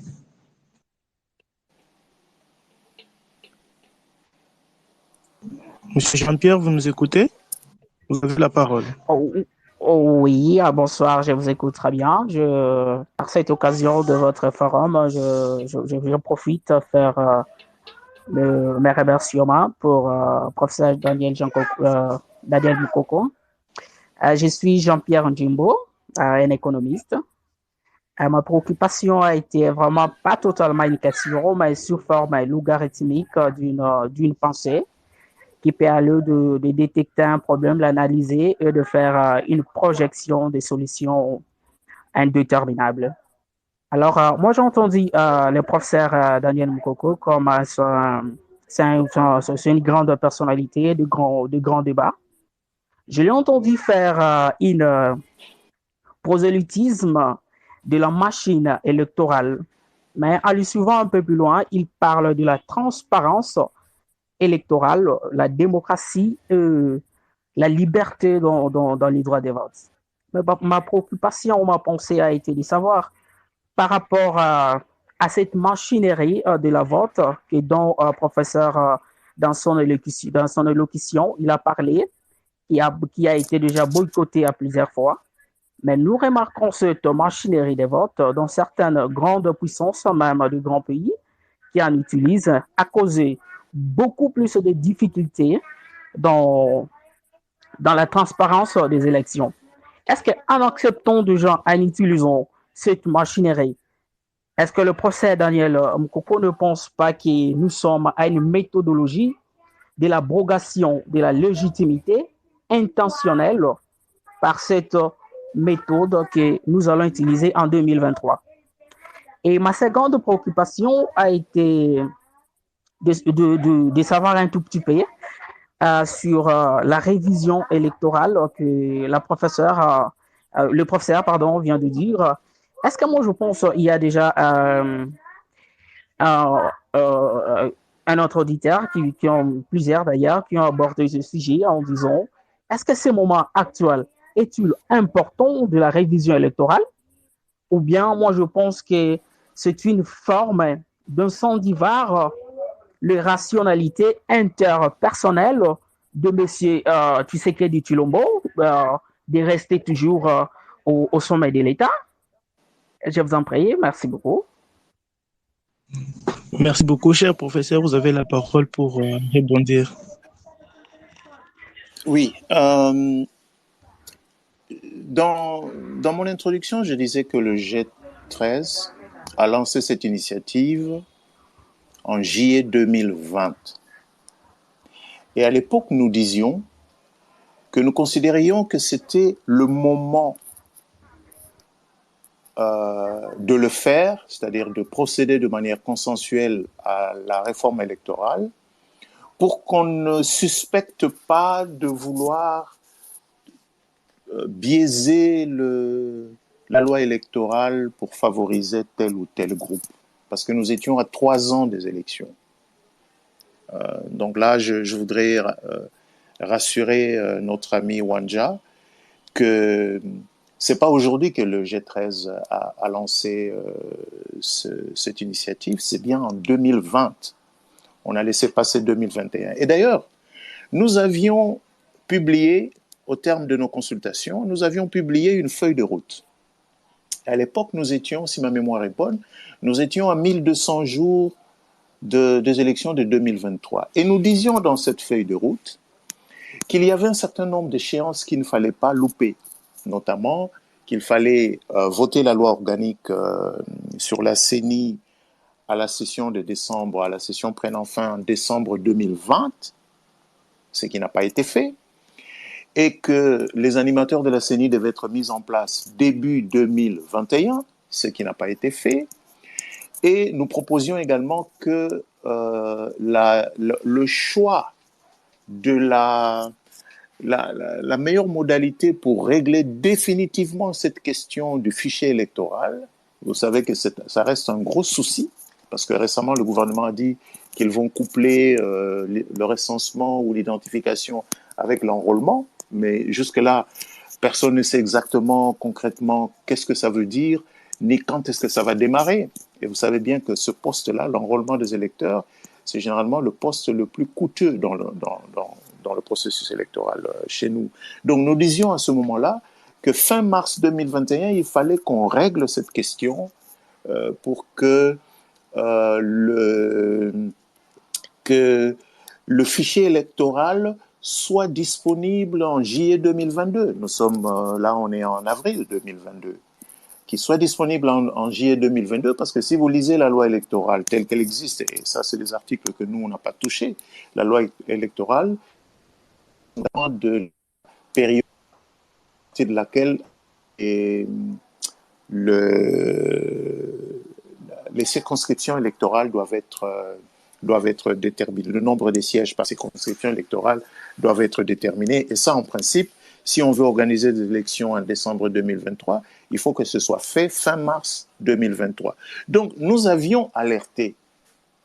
Nous avions non seulement alerté, mais nous avions également claironné, nous avions répété, nous avions dit à tout le monde que nous avions intérêt à le faire plus tôt pour que, justement, on n'accuse personne de le faire 6 mois avant les élections ou 1 an avant les élections. Quant à la nécessité de réviser la loi, ce n'est pas notre ami Wanja qui est avocat que je vais apprendre ça. Si vous avez, pour ne prendre que l'exemple des États-Unis, où il y a eu des révisions profondes de la loi électorale dans les différents États, parce que là, ça se fait plutôt dans les États, à la suite de la débâcle, si on peut utiliser les termes, de la dernière élection présidentielle aux États-Unis, parce qu'il faut tirer les leçons pour améliorer l'existant, apprendre des erreurs du passé. C'est d'ailleurs la raison pour laquelle, généralement, et c'est la loi qui le prévoit, la loi sur la CENI prévoit que après un cycle électoral, la CENI doit déposer un rapport général à l'Assemblée nationale dans lequel la CENI va tirer les leçons et faire de propositions. Et lorsque le G13 lance son opération, lorsque nous lançons notre initiative en juillet 2020, la CENI, présidée par M. Nanga, avait déposé, si ma mémoire est bonne, la CENI avait déposé son rapport depuis septembre ou octobre 2019 à l'Assemblée nationale. Et si vous lisez ce rapport proposait un certain nombre de modifications à apporter au processus électoral, et lesquelles modifications ne sont pas simplement, ne concernent pas que la loi électorale, parce que n'oubliez pas qu'après après la loi électorale, il y aura également la loi sur l'identification, il y aura également la loi sur la répartition des sièges. Donc, la CENI avait fait un certain nombre de recommandations qui vont d'ailleurs dans le sens un peu de ce que nous avons, donc le G13 a proposé dans cette proposition de loi qui est en discussion au Parlement. Alors notre ami Jean-Pierre se dit, mais pourquoi est-ce que vous voulez virer à l'électronique? Est-ce que vous ne pensez pas? Mais, mon cher Jean-Pierre, rappelons-nous 2017, 2018, machine à voter, machine à voler, oh non, on n'ira pas aux élections avec la machine à voter. Mais finalement, les gens sont allés aux élections avec la machine à voter. Et cette machine à voter, je ne pense pas qu'il y ait encore des gens qui la décrivent aujourd'hui. C'est plutôt un instrument qui a prouvé sa valeur. Mais comme je l'ai dit dans mon introduction, ce que nous proposons, c'est de l'encadrer par la loi pour ne pas laisser son utilisation être déterminée par la seule CENI. Évidemment, ici, nous sommes sur un terrain quand même assez glissant. C'est la raison pour laquelle nous n'envisageons pas un passage au tout électronique. Nous considérons, parce que vous vous rappellerez qu'en allant voter en décembre 2018, nous avons quand même imprimé un papier, donc nous avons quand même glissé un bulletin de vote dans l'urne. Donc nous considérons qu'il faut maintenir le papier, même si le vote électronique peut être autorisé. Si vous lisez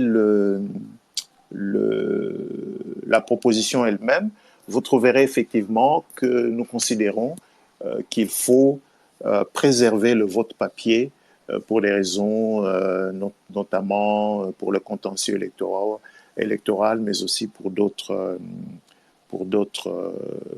aspects. Évidemment, on fera évoluer le processus sur la base de leçons que nous allons tirer de la manière dont les élections vont être organisées dans les années à venir. Mais il est évident que nous devons sortir de ce cycle où nous allons des crises préélectorales à des crises électorales, à des crises post-électorales. Cette répétition des crises ne nous laisse pas suffisamment de temps pour développer le pays. À vous.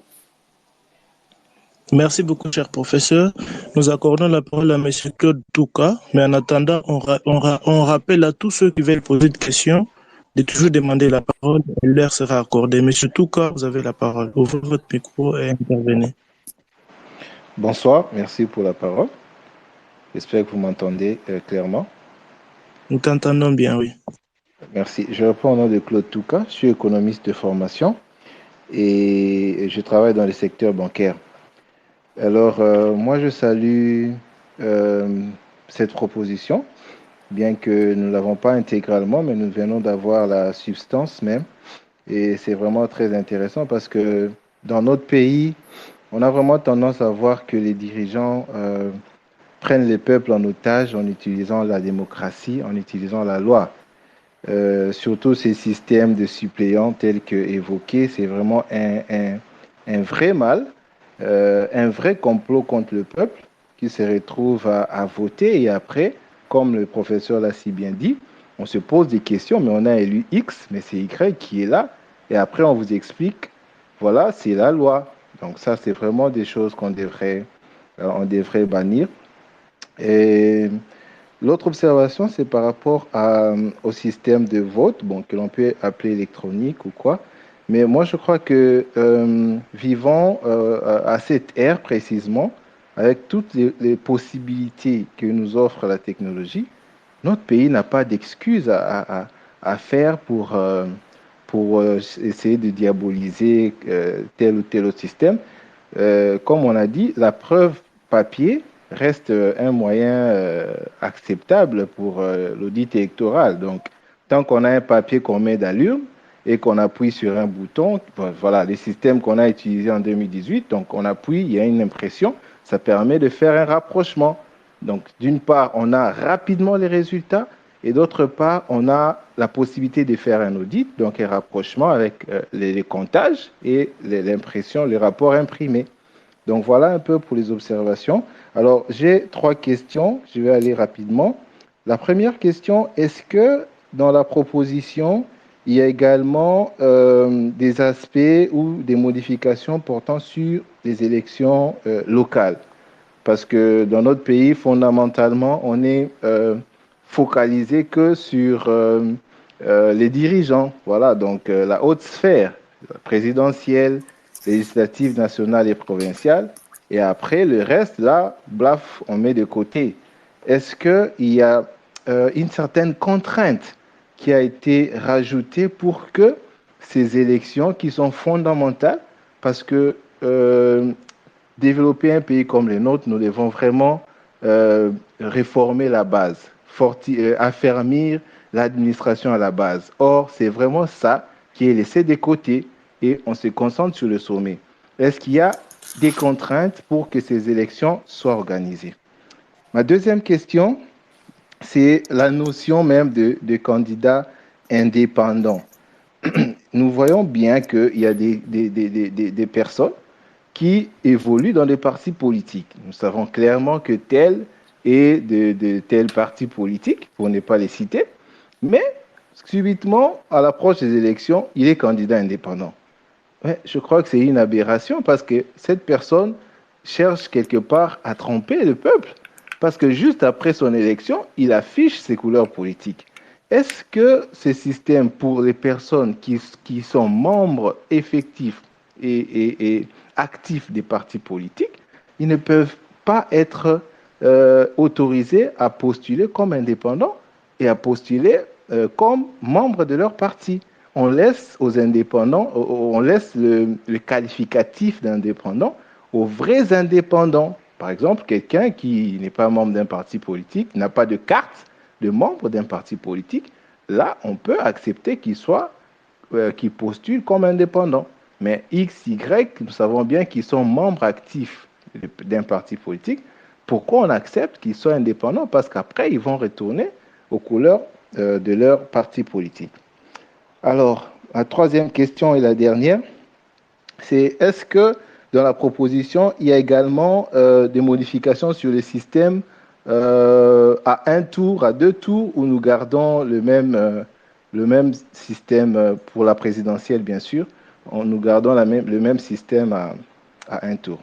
Donc voilà l'essentiel des questions que j'avais pour les professeurs. Merci. Merci beaucoup, Monsieur Claude. Essayez un peu, chers intervenants, de circonscrire vos questions pour que nous puissions gagner en temps aussi. Avant de remettre la parole au professeur, Maître Pinda, vous avez la parole, mais essayez d'être vraiment bref pour que nous puissions gagner en temps, s'il vous plaît. Maître Pinda, vous avez la parole. Bonsoir à tout le monde, c'est Maître Mpinda Richard, avocat au barreau de Kinshasa Matete, président de la plateforme Yabisson Mpinda et aussi président du PNNR. Voilà. Déjà, à l'entrée du jeu, je m'en vais d'abord féliciter le G13 pour le travail qu'ils ont abattu. Pourquoi je le dis? Tout simplement parce que je les ai suivis. C'est-à-dire en 2020, lorsqu'ils ont commencé avec les consultations, je les ai suivis de près. Je n'ai pas pu être malheureusement sur place pour y prendre part, mais j'ai des amis de la société civile. Maître Pinda n'a pas de problème de connexion? Non, je n'ai pas de souci de connexion, je ne sais pas avec vous, je ne sais pas si les autres me suivent. Cher Andy, est-ce que vous suivez Maître Mpinda? Oui, je l'écoute parfaitement. J'espère que c'est le cas pour tout le monde aussi. Je ne sais pas si vous me suivez. Sinon, il doit avoir un souci. Vous pouvez poursuivre. Il peut poursuivre. Oui, merci beaucoup. Donc, je disais, pour avoir participé de manière indirecte par l'entremise des amis de la société civile qui étaient sur place, et aussi pour avoir été candidat aux élections de 2018. Donc, je voudrais ici tout simplement dire qu'il y a un travail considérable qui a été fait. Alors, ici, il faut relever une chose par rapport à ce travail-là. Ce travail-là a anticipé ce que certaines personnes revendiquent aujourd'hui, c'est-à-dire qu'il faut un consensus. Le consensus a été trouvé. Je n'entends rien du tout de Maître Pinda. Voilà. Maître Pinda, votre connexion pose des problèmes apparemment. Bon, nous vous prions carrément de changer de position et on va vous redonner la parole. En attendant, si M. Innocent est là, il peut prendre la parole s'il se sent qu'il peut parler dans une bonne position. Maître Pinda, on vous redonne la parole tout à l'heure, le temps que vous réglez votre question, votre problème de connexion. M. Innocent, vous avez la parole. Bonjour, bonsoir à tout le monde. Je m'appelle Monsieur Innocent. Vous m'écoutez là? Écoutons Monsieur Innocent. Très bien. Bonsoir, professeur. J'aimerais poser la question par rapport à cette nouvelle loi. J'aimerais d'abord savoir en quoi cette nouvelle loi est différente de la précédente. Quelles sont les nouveautés que vous nous amenez dans cette nouvelle loi, différente de celles que nous avions avant? Et ma deuxième question de savoir, d'abord, je suis spécialiste dans la sécurité informatique, je suis ingénieur en cybersécurité. Les élections précédentes, nous avons vu des journalistes, des RFI par exemple, qui se sont tagués les leaks de dire que non, ils ont hacké notre système, ils ont hacké nos bases de données, ils ont hacké nos élections. Jusqu'à ce qu'ils ont dévoilé que non, il y avait tel candidat qui avait gagné suite aux données qu'ils ont prises dans nos bases de données. Ma question est de savoir... Est-ce qu'on a perdu tout ce monde-là? Allô? Monsieur Allô? Innocent? Oui, nous Oui, vous écoutons très bien. merci beaucoup. Ma Non, mais question cher est de... Andy, s'il vous plaît, pour qu'on se rassure si les professeurs suivaient tout le monde. Les professeurs, est-ce que Si. vous suivez les intervenants? Monsieur le professeur, vous n'entendez pas ce que les intervenants disent, professeur? Non, non, je n'ai rien entendu du tout. De ce que Innocent vient de poser comme question, cher professeur? Non, je n'ai pas entendu Innocent.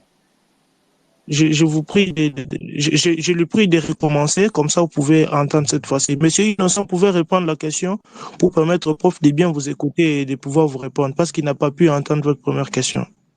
Merci beaucoup. Là, vous m'entendez, prof? Allô? Cher Allô? professeur, maintenant vous entendez monsieur Innocent?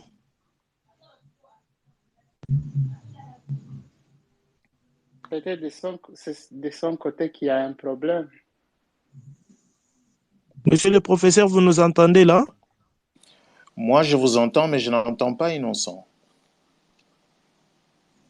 Oh, dommage. Et là, Bon, ça ne va pas toujours?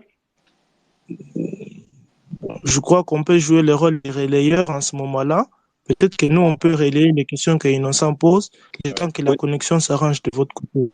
Oui, c'est ça, les temps que la connexion s'arrange. Sa toute première question pour balayer un peu très rapidement, il a posé la question, il voulait savoir exactement qu'est-ce que cette nouvelle loi a apporté sur la loi qui existait bien avant. Quelles sont les différences, quels sont ces points nouveaux qui vont intervenir avec cette proposition de loi. Et cher Innocent, vous êtes là pour une deuxième question?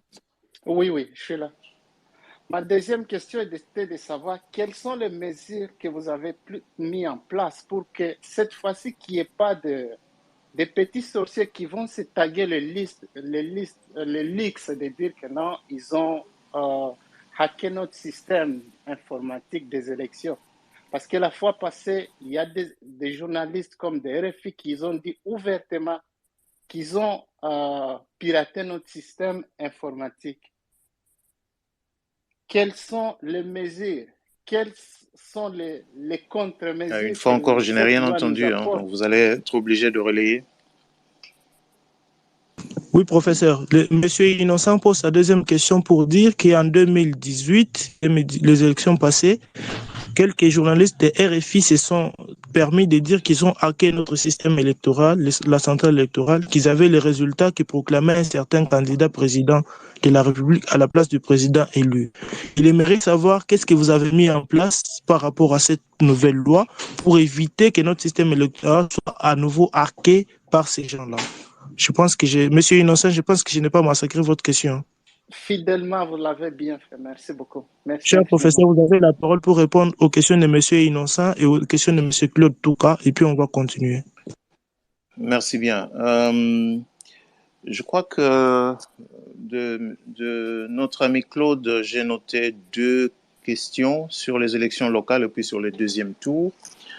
Dans notre déclaration du 11 juillet, qui est notre déclaration inaugurale, nous avions bien indiqué notre volonté de voir le retour du deuxième tour des élections présidentielles. Mais dans la proposition que nous avons déposée, cette question, parce que la réinstauration du deuxième tour implique une révision constitutionnelle. Maintenant, si cette question avait été abordée en 2020, tranquillement, pour en parler de manière froide, en disant qu'est-ce qu'on veut et ainsi de suite, peut-être qu'on aurait eu le temps. Mais là, on est en 2022, donc l'année avant les élections de 2023. Et en plus, il y a dans le pays 2 provinces qui sont sous état de siège depuis quelques mois. Et la Constitution dispose que lorsque l'état de siège est déclaré, lorsque l'état de siège est effectif, on ne peut pas réviser la Constitution. Donc, pour ne pas bloquer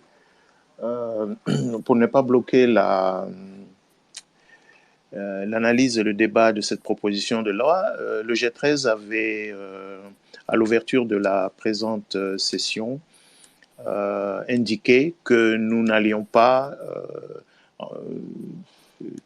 toucher tout ce qui avait trait à la révision constitutionnelle. Nous avons effectivement fait des propositions sur les élections locales, parce que le grand problème, vous avez raison Claude, on n'a pas organisé les élections locales en 2007, ni en 2012, ni en 2019. Et on ne va pas continuer à gérer le pays avec ce vide à la base. Mais aujourd'hui, si vous prenez la Constitution qui dispose que il faut avoir des organes délibérants au niveau de toutes les entités territoriales décentralisées, que sont la commune, la ville, la commune, le secteur, la chefferie. Le compte que nous avons fait montre qu'il y a à peu près 11 000 élus qu'il va falloir avoir à ce niveau-là. La grande question est de savoir est-ce que nous aurons les ressources, parce que si on n'a pas organisé ces élections, l'un des arguments qui a toujours été avancé par le pouvoir en place, c'est qu'on n'a pas les ressources pour faire fonctionner les organes délibérants ainsi que les organes exécutifs au niveau des ETD. Donc la proposition du G13 est peut-être de revoir le périmètre de ces organes de manière à diminuer le nombre d'organes délibérants et d'organes exécutifs à mettre en place. Mais ça, c'est un grand débat. On espère que ce débat va avoir lieu. Il n'est pas sûr que nous puissions trouver un terrain d'entente parce qu'il est clair qu'il y a des gens qui diront il faut respecter la Constitution. Donc là encore, on est sur un terrain assez glissant parce qu'on peut facilement basculer vers une révision constitutionnelle et nous estimons qu'une révision constitutionnelle dans une année préélectorale, c'est pas nécessairement quelque chose de très bien. On se rappelle bien de la dernière révision de 2011. Quant à notre ami Innocent qui disait quelles sont les innovations, je peux le citer très rapidement. À la place du seuil, nous proposons plutôt un critère de recevabilité de liste. Pour les élections législatives, nous proposons que ce soit 60%. Ça signifie que chaque liste qui sera déposée doit avoir au moins 300 candidats. Ça signifie que chaque regroupement ou chaque parti politique qui veut compétir aux élections législatives doit aligner au moins 300 candidats. La deuxième innovation, c'est le passage de la proportionnelle vers un régime hybride où on aurait le scrutin majoritaire dans les circonscriptions uninominales. Troisième innovation, c'est sur l'élection des gouverneurs. Parce qu'on ne va pas continuer à élire des gouverneurs simplement parce qu'ils ont eu l'argent pour payer. Je vais vous dire, dans une province comme le Bas-Congo, le Congo central plutôt, vous avez 42 députés provinciaux. Eh bien, quand vous parlez aux uns aux autres, ils vous disent, si vous voulez gagner une élection dans une province comme celle-là, il faut avoir $1 million. Parce que si vous devez payer 25 000 ou 30 000 ou 40 000 dollars à chacun des députés provinciaux qui vous donnent, qui constituent la majorité, vous pouvez très facilement vous retrouver à $1 million. Mais ce n'est pas normal, ça. Donc, ce que nous proposons, c'est l'élection se tient à suffrage indirect au sein de l'Assemblée provinciale, mais nous proposons un système de parrainage. Ça signifie que le parti politique ou le regroupement politique qui vient déposer une liste pour les élections provinciales doit indiquer, au moment même où ce parti ou ce regroupement dépose la liste, doit indiquer le candidat gouverneur et candidat vice-gouverneur pour lesquels les députés provinciaux élus de cette liste donneront la voix. Ça ressemble un peu au vote des grands électeurs. Ce qui suppose que les candidats gouverneurs et les candidats vice-gouverneurs doivent être connus presque au même moment que les gens déposent les listes pour les élections provinciales. Pareil pour l'élection des sénateurs. Je crois que le chef de l'État avait lui-même, dans un discours, fustigé la vente et l'achat des voix pour l'élection des sénateurs en 2019. Donc nous proposons là également un système de parrainage où ces postes de sénateurs seraient donc réservés aux partis et aux regroupements politiques qui auront obtenu au moins 10% des voix dans les assemblées provinciales. Il y a également l'interdiction de cumul pour les votes de même degré. Ça signifie que vous ne pouvez pas être à la fois candidat député national, candidat député provincial. L'interdiction d'avoir des parents directs comme suppléants. L'interdiction de la distribution de l'argent et des biens pendant la campagne électorale. Il y a une innovation sur la dimension genre, parce que nous avons quand même un article de la Constitution qui, si on l'applique de manière stricte, imposerait que les listes des candidats contiennent un certain pourcentage de femmes. Mais ça, c'est un thème que nous avons abordé. Nous avons prévu un article à ce sujet, mais que nous préférons laisser ouvert au débat. Il y a également la question des inéligibilités, parce qu'aujourd'hui, dans la loi électorale, eh bien, quand vous avez été condamné, quelle que soit la peine, vous êtes considéré comme étant inéligible. Nous pensons donc sauf pour les crimes graves, les crimes contre l'humanité, ainsi de suite, où l'inéligibilité doit être définitive, mais pour certaines autres peines, elle ne devrait pas, la période d'inéligibilité ne devrait pas dépasser la peine prononcée et encourue. Il y a également l'innovation sur laquelle j'ai beaucoup insisté, donc l'encadrement légal du vote électronique. Il y a l'obligation de publier la cartographie électorale avant l'élection. Ça, c'est extrêmement important. Parce que vous savez, si vous utilisez la machine à voter, si vous avez des machines pirates, c'est-à-dire des machines qui se retrouvent dans des bureaux de vote qui ne sont pas répertoriés, à ce moment-là, le vote va être faussé. Donc, il faut que la cartographie électorale, par cartographie électorale, on entend où se trouve le bureau de vote.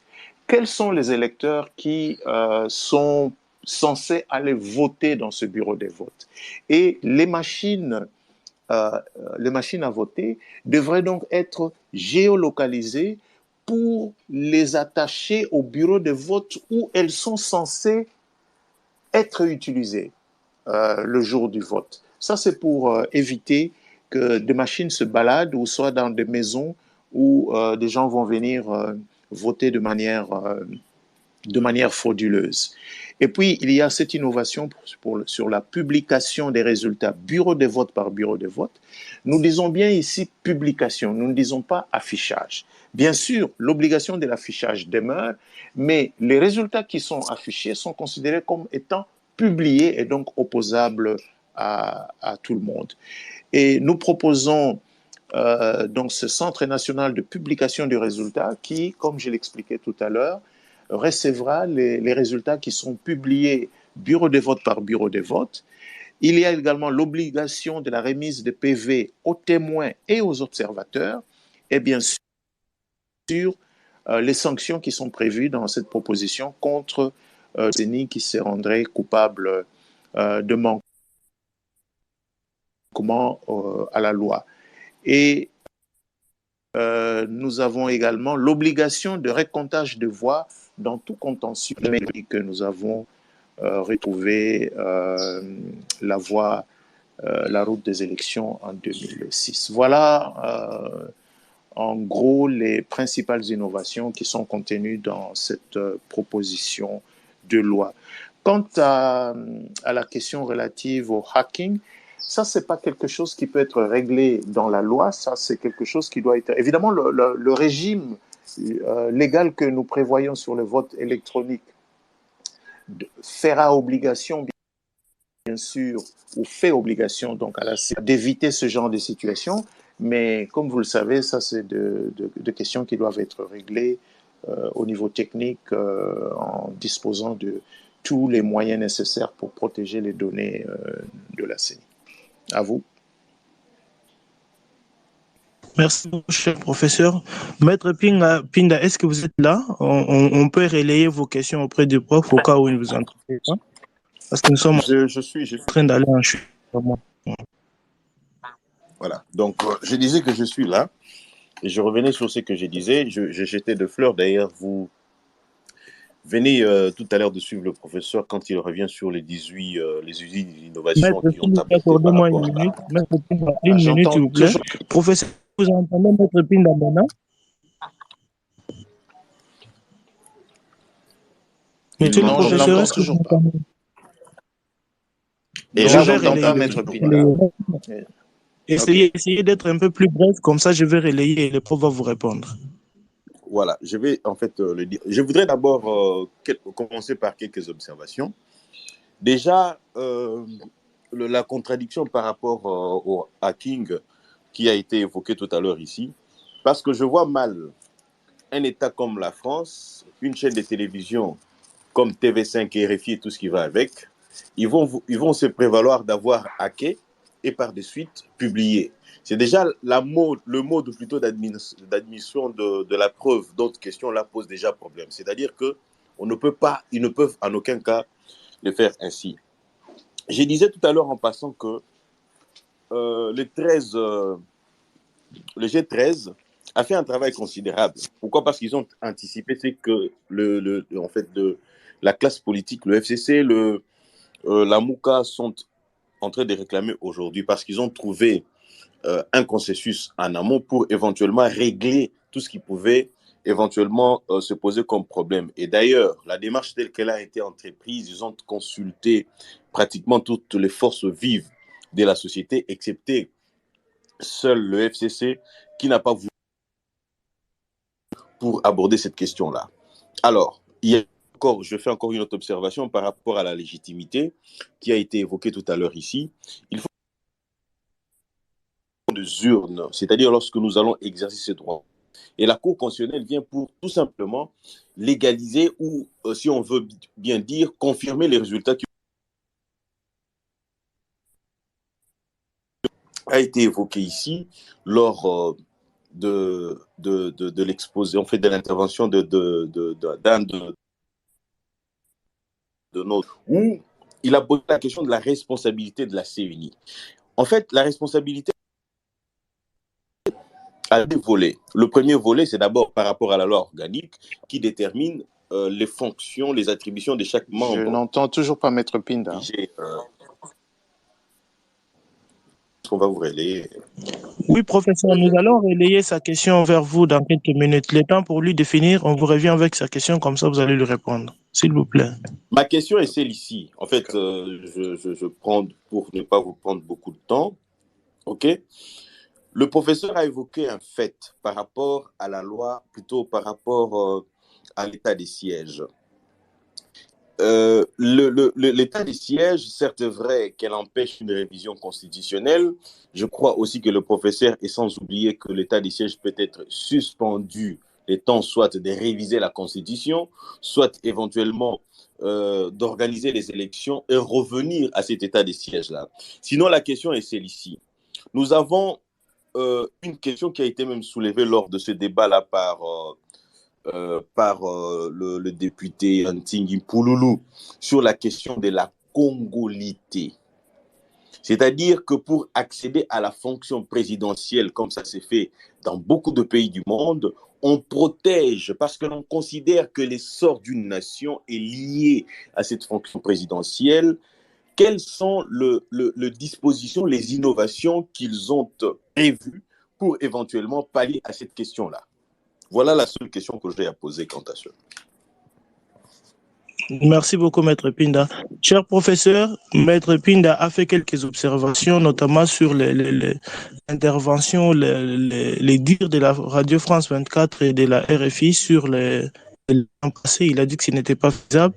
Il a loué le travail que vous avez fait, mais plutôt il a posé une question de savoir quelles sont les innovations que vous apportez sur la protection de la fonction président de la République et des autres fonctions qui doivent être occupées par les Congolais? Bon, il parle de la congolité. Je ne sais pas si vous avez fait allusion à ça dans votre proposition de loi. Maître Pinda, j'espère que je n'ai pas massacré votre question. Si vous le confirmez, le prof l'a écouté et il va vous répondre. Bon, je crois qu'il peut y aller tel quel, hein, puisque l'essentiel est dit dans cette question-là. Je vous en prie. Cher professeur, vous avez la parole. Je crois que Maître Pinda va vous écouter. Bien, non, dans notre proposition, il n'y a aucune mention, il n'y a aucune référence à une quelconque protection de la fonction présidentielle, rien à voir avec la congolité, rien du tout.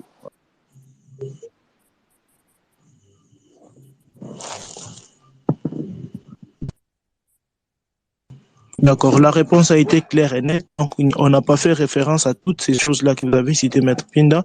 Cher professeur, nous sommes arrivés pratiquement à la fin de notre réunion de ce soir. Nous vous remercions de votre temps que vous avez consacré à la force stratégique de la République.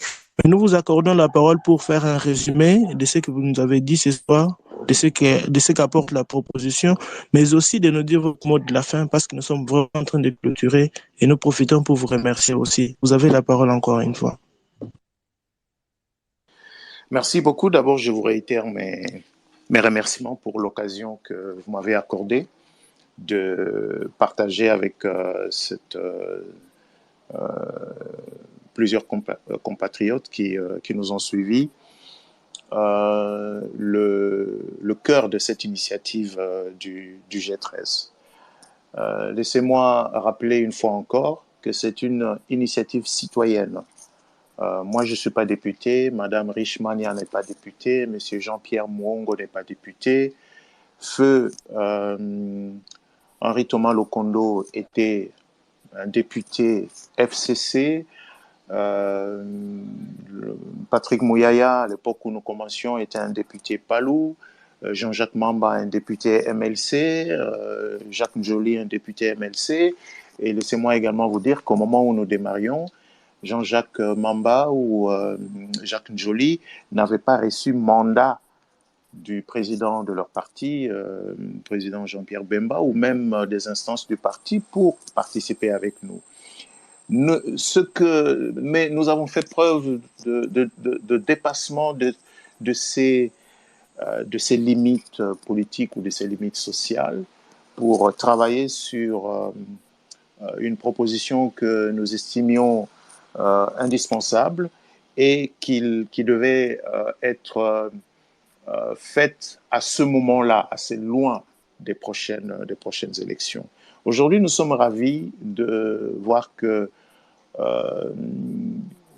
notre démarche a été validée parce que à l'époque, nous disions que nous voulions bâtir un consensus autour des réformes électorales, mais que le produit de nos consultations devait être versé dans les institutions pour qu'ils y prennent la forme légale voulue. Ce qui est le cas aujourd'hui pour cette proposition de loi. Je pense que je me suis suffisamment étendu sur les principales innovations qui sont contenues. Je vais partager avec Madame Kazadi le dépliant que nous avons produit et qui résume l'essentiel de ces innovations. Je pense que Madame Kazadi fera œuvre utile en diffusant ce petit document via le réseau de la Force stratégique pour la République. Et comme mot de la fin, je voudrais me rappeler et convier tous nos auditeurs aussi à se rappeler au souvenir de ce grand homme qui fut Henri Thomas Lokondo. Il était vraiment la cheville ouvrière de cette proposition de loi. Sa dernière apparition en public, c'était lors de la conférence de presse que nous avions donnée à l'hôtel Sultani pour justement annoncer que nous avions déposé la proposition de loi. Et c'est la dernière fois que La plupart d'entre nous, nous l'avions vu, ils ne se sentaient pas déjà bien. Et nous avons voulu l'honorer le jour de la présentation en laissant ce siège vide dans l'hémicycle avec son portrait. Sa voix aura manqué au débat. Je suis sûr que s'il avait encore été avec nous, il aurait fait résonner sa voix pour défendre avec acharnement, comme il l'a fait dans nos longues, mais alors, croyez-moi, dans nos longues délibérations lorsque nous préparions cette proposition de loi. Mais nous sommes tous convaincus, en tout cas nous qui, membres G13 encore vivants, nous sommes convaincus que l'esprit d'Henri Thomas Lokondo va accompagner ce débat et qu'on aura fait œuvre utile lorsque cette loi sera votée. Évidemment, aujourd'hui, rien ne gagnait. Rien ne gagnait parce qu'il est toujours possible, vous savez, un débat parlementaire qui se termine toujours par un vote où la majorité vient de manière écrasante avec des amendements qui complètement l'esprit de la loi.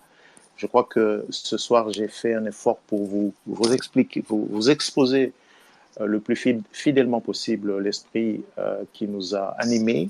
C'est le souci que le vote dans ce pays devienne un vote sincère, que le résultat soit fidèle à la volonté exprimée par les électeurs dans le bureau de vote et que l'on mette progressivement, ça ne se fera certainement pas en une seule fois, mais que l'on mette progressivement fin à ces crises pré- et post-électorales qui paralysent nos institutions depuis 2006. Je vous remercie. Merci beaucoup, cher professeur. Mon ami Blaise, je te remets la parole pour conclure, s'il te plaît. Merci, cher Andy. Merci surtout beaucoup, cher professeur, pour votre intervention, surtout pour votre disponibilité.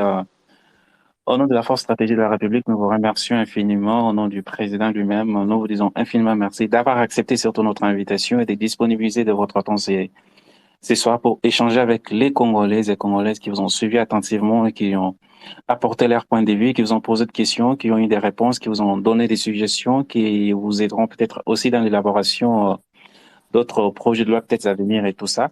Donc, nous sommes très, très, très ravis ce soir. Nous retenons que dans le souci d'avoir les élections trop meilleures, crédibles et apaisées en 2023, c'est cette idée qui vous a poussé à mettre en place cette proposition de loi pour corriger les éléments que nous avons connus dans le passé, en 2018, de 2011 ou 2006. Alors, le professeur Daniel Moukoko, avec son groupe, d'ailleurs G13, ont fait une proposition électorale et soumise à l'Assemblée nationale qui est désormais débattue. D'ailleurs, il en a parlé depuis hier dans cet hémicycle. Selon lui, je parle du prof Daniel, cette proposition de loi qui contient d'ailleurs 18 innovations n'a rien de louche, rien de fiction, mais plutôt elle est juste objective et pour le bien-être de la population congolaise et c'est une démarche complètement citoyenne. Avant de confirmer que le G13 a procédé par un large consensus pour mettre en place cette proposition de loi. Le G13 soutient l'option de recueillir les amendements de tous les parlementaires afin de dégager et de renforcer le consensus politique autour de la loi électorale.